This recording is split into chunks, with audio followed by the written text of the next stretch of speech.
right, here we go. Sarah here. Welcome back to another episode of Your Fucking Welcome. As I'm recording this, it's Monday. I just moved to a new apartment on Saturday, which I am very, very, very excited about. It feels like such an up level in so many different ways, which I feel like I have a lot to say to you about that just in general.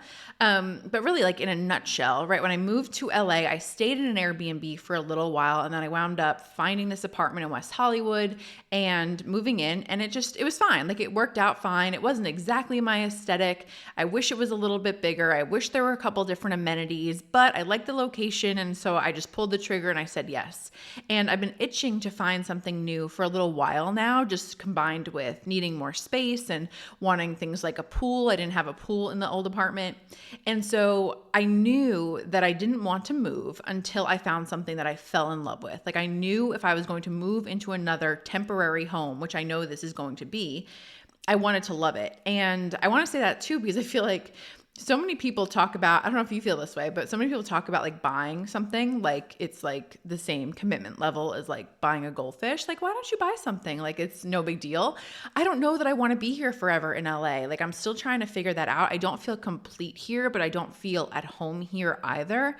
And so I knew, again, wanting to move, that again, it was going to be a temporary move, and I was not going to put myself through that unless I really fell in love with the place. And so all of that to say, I fell in love with the place, and I have so much more space. We have an indoor gym and an outdoor gym and a beautiful rooftop and all these fire pits and a gorgeous pool, tons of different amenities. And so I'm just super excited, and I'm super feeling like that it's this up level, again, in so many different ways, like everything combined with things that I've been working on myself, but also, again, just like being in a new personal space. It feels like a really big deal. And I'm saying all of that to you because one of the things that I've been reflecting on over the past couple weeks, as soon as I signed the lease for this place, is I am somebody who like is so bad at romanticizing new chapters. And I know I've talked about this a little bit in the past, but I wanted to go a little bit deeper into it, because what I mean by that is it's so easy for us to say, like, once I change this, once I move to this place, once I sell this program, right? Then I'm going to be the person I want to be and do the things that I want to do, right? Like I'm sitting here telling myself like, oh, like as soon as I have this apartment, I'm going to like, work out this amount, and I'm going to do this like amount of fun. And I'm not doing that this time because I know better, but that was my past pattern. And sometimes I still have patterns like that with certain things, right? Like, okay, I'm going to get this program done, and then I'm never going to do this again. And then I fall into the pattern, right? And so I wanted to bring that up to you because I think it's so incredibly important that as we are growing and as we are becoming better in all ways, right? Whether that is when it comes to your health, when it comes to building your business, anything that you are striving towards, right? I know I've said it a million times, but it's so fucking important for us to remember over and over and over again that it's not about us romanticizing who we're going to be eventually.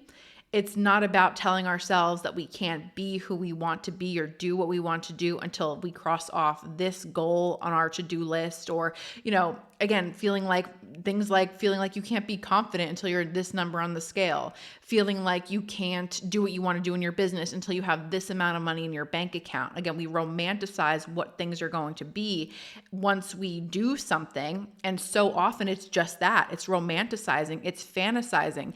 It feels better for you to, let's just say, let's say you're on a diet. Not that I'm an advocate for diets, but let's just use this as an example. It's one thing when you decide to go on a diet, and all of a sudden you feel like you're going to go off the rails and you want to eat whatever it is. And then you can kind of like rationalize with yourself, if you will, by like, oh, but come Monday, I'm gonna eat whatever I want today, but then on Monday I'm gonna start again, right? I see that so often with people, right? Somebody might not deal with it when it comes to food and weight and all that, but then somebody deals with it with business, right? They're telling themselves that like, oh, okay, well, I'm gonna fall back into my old patterns when it comes to business, but then next month, next quarter, next year, then I'm really gonna be who I want to be. And I'm not saying any of of that in a judgmental way because I have done that my entire life and I still do it. But I think it's really like just so incredibly important to recognize that pattern and not jump ahead to who you want to be or where you want to be or what you want to have. And in that moment, pay attention to, are you being that right now, right? Can you make a shift right in this moment? I use this example when it comes to, when I was at the retreat on the island, I'm just gonna keep saying it like that. When I was on the island, when I was at the private island retreat, we were talking about this and it was funny. So I was just having a moment of like anxiety.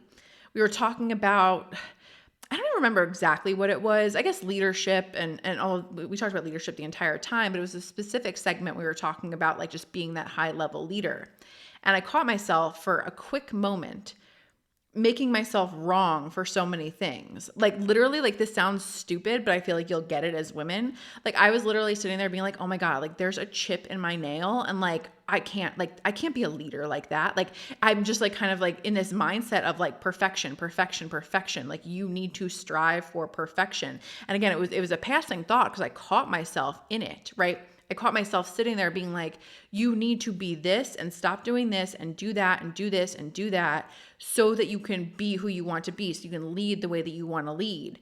And I caught myself in that moment, again, getting overwhelmed, sitting there feeling like, oh my God, I have so much to do and there's so much to change and there's so much to fix. And again, it was a temporary thing because I've learned this about myself at this point that it doesn't last all that long. But it was a moment for me to be like, I caught myself and I stopped myself. And in that very moment, I sat up a little bit straighter. I started paying more attention to my energy in that moment and how I could start feeling like a leader, more of a leader right then and there. And I bring that up because, again, I think it's so incredibly important that we catch ourselves not fantasizing about who we're going to be then, and instead we decide to be her now. Be her now, right? Because again, you being your most confident self or wearing the sexy outfit, like whatever it is, you don't have to say, I can only do that when, right? You have a choice to do that now. Maybe it's not the same sexy outfit, but you still have permission to go find something that makes you feel sexy versus feeling as though you can't feel that way or be that way until you get to, again, a certain number on the scale, right? And the other reason I wanted to bring this up today, and I meant to share this with you earlier, but I either forgot or just kind of like fell through the cracks. A couple months ago, as many of you know, but I basically deleted everything on my Instagram. Literally wiped out every single picture, except I left one picture, and that was a picture of Ellie the morning after I got her because I absolutely refused to delete that picture of baby Ellie. But literally, other than that, I spent the entire weekend deleting everything on my Instagram feed. And a lot of people, as I did that, messaged me. They're like, oh my God, like people said like, you're so brave, which is just funny. Like if we're talking about like Instagram here, but like also a lot of people saying things like, oh my God, I want to do that too. Or I've been thinking about that too. And it felt important for me to share this with you when it came to my decision around that and my mindset around that, because again, it was a really big lesson for me. Months before I did that, I had mentioned to my coach about, I think I'm just going to delete everything on my Instagram. I think I'm just going to start from scratch. I think I'm just going to start over. And again, this mindset of kind of like romanticizing, okay, you know, you're not showing up on Instagram now, but if I start with this fresh, clean slate, then I'll be that person, right? And there were other factors involved, including, well, I mean, many of you know Instagram has never been my number one, like not even close to my number one priority, even as it stands now. I don't think I've posted on there in a month. I do need to post on Instagram, but it's never been my number one platform. It's never been my priority. And so the fact that, combined with the fact that it was never my priority, and also that there were so many old posts, right? Like everything going back to like, I think like 2016, maybe earlier, like 2015 or 2014. I don't remember exactly, but there was a lot of old stuff there. And so it was a combination of, not only was it old stuff, but it was also stuff that never adequately painted the picture of who I was as a business owner anyway, because of the fact that, again, I never really put my all into it, right? Versus something like my Facebook group, I feel like there's been this beautiful, like number one, like effort put into it, but then also you can kind of see the progress. You can see the transitions, if you will, as they happened, right? Again, because it's just been going for a while. But the reason that I didn't do it months ago when we talked about it, and what Carrie helped me see and what I saw was that at that point, it was still on, like, in the earlier phases of us working together. And like, it had nothing to do with like weight loss, or even like, again, like I got new teeth, right? Like, it had really nothing to do with that as much, like in terms of like not wanting people to see like my old photos. It wasn't that at all. And I do wonder if people think that that's what it was, because it wasn't at all. But it felt like this fear-based thing where, again, I was not only romanticizing kind of like, okay, this is who I'm going to step into, like, and I want to hide, like basically put a Band-Aid over like all of the messiness that there was and the things that maybe I wasn't as proud of, right? But it was a fear-based decision. It was a decision that I was kind of like running from, right? I was like running away from what I had built there, and like I wanted to just get rid of it and hide it and have nobody see it, right? Versus in an ideal situation for many of us, we want to own every part of our transition. We want to own every part of our progress. There's nothing necessarily that we're ashamed of. We're here and we're happy to share it all, right? But I wasn't coming from that place. It was definitely kind of more so coming from a place of, I don't know if the shame is the right word, but it's close to shame, where I just felt like I'm not like, this feels embarrassing and I wasn't who I wanted to be. And so I just want to hide it all and I want to pretend it was all not there and I just want to start over. But then months later, so I chose not to do it at that point. Months later, when we had the conversation again and when I started thinking about it again, it was such a different energy, which is why I'm sharing it with you today, because it wasn't an energy of, let me hide what's in the past, or let me, like, again, romanticize this new way of being in any way. It just felt like this really aligned, clear, clean decision, in the sense of, I have not shown up fully on this platform. I don't think when people see it, people get an accurate representation of who I am and what my business is. And so I want to start sharing in this way that feels fully like me. And it has nothing to do with, let me delete it because I don't want anybody to see it. It was more, again, this like higher vibe energy of, I'm going to like actually give people an accurate taste of who I am, because I know that I didn't in the past. And so it's hard to explain because it's this energetic thing, but I want you to hopefully hear and see the differences there, in the sense of, it's one thing to hide something because you're ashamed of it, versus simply knowing when it's time for you to up level, and knowing that you're, again, moving on to something in this positive, confident, certain way, which is what I felt like I did when I deleted all of those things. Again, it had nothing to do with being embarrassed of like the old stuff. It was simply this moment of like, I want to put my best foot forward and I want it to be an accurate representation of who I am and my business and all of that. And the last thing that I want to say to you about that is, and because it's such a big part of us, Carrie and I, kind of getting to that answer and choosing to do it in that way, so much of our work together has been, the inner child stuff, and lots of crying and lots of speaking to younger Sarah, all of those kind of things.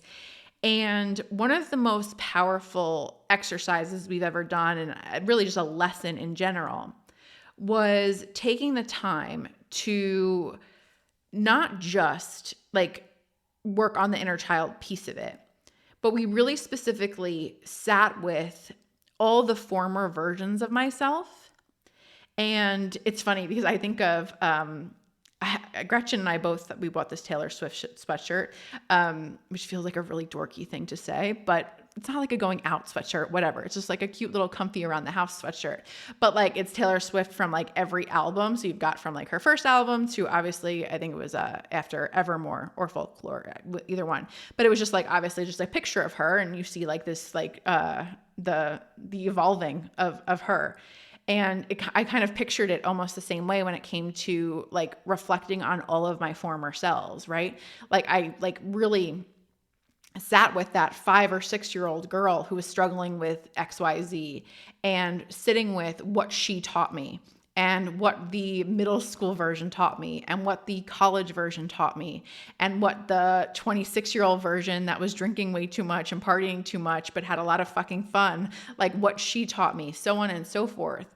And it was just this really helpful and powerful exercise in being really grateful for all of the past versions of myself instead of the focus, which is what happens so often, on how I was wrong in the past or what I'm not proud of from the past, so on and so forth.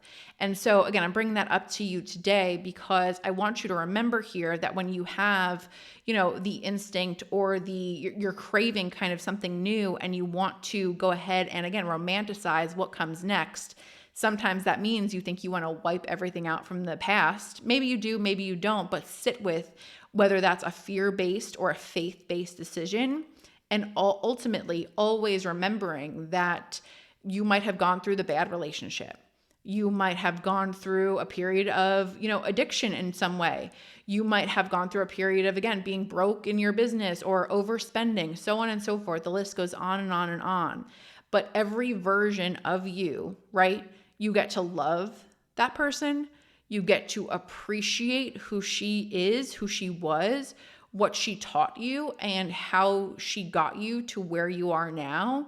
And I find that saying something like everything happens for a reason, I know is so cliche, and it can also be so dismissive, especially when, you're met with somebody who is struggling, and for you to say well, everything happens for a reason, it's so dismissive and it's so hurtful. And I'd be lying to you if I said that I didn't realize that earlier. I think I might have in the past kind of been less sensitive to that. And I'm trying to be more sensitive now. But my point is that when it comes to I say the less serious stuff, not that business and other things aren't serious, but it's also I'm not talking about death here, right? I'm not talking about something really, really tragic. I'm talking about if we're sitting there saying oh God, I stayed with this partner for way too long. I wish I had walked away earlier. But you didn't, right? You didn't. The fact of the matter is you didn't. And not that you're not allowed to have your regret. Of course you are. You're allowed to feel how you feel. Balanced out with, I just find over and over again that there's not a whole lot of help in dwelling on something we can't change anyway. And so not only does it just make you more sane to shift into the understanding that it got you to where you are now, but it's just such a beautiful thing to recognize how those past experiences, whether or not you love that they happened, they giving them appreciation and really just understanding where they again ultimately got you, and understanding that they have such a part in this beautiful journey of yours. And again, I know it's not always the easiest thing to wrap your brain around or want to look at those things again, maybe when you're having a moment where you're struggling. But one of the last things I'll say is that one of the more powerful things Carrie ever said to me, and it's something that I say often now to clients because I felt it was such a, I don't know, just I never thought of it that way before. But in me talking about certain things in terms of the way that I would seek safety, quote unquote, in the past, right? In terms of everything from, again, whether it was binge eating or drinking or kind of numbing myself with work, all of those coping mechanisms that I have turned to in the past.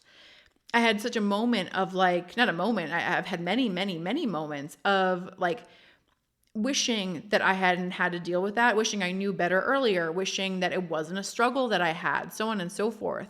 But Carrie said to me one time, she's but how smart, how smart of that little girl inside of you that she figured out a way to protect herself.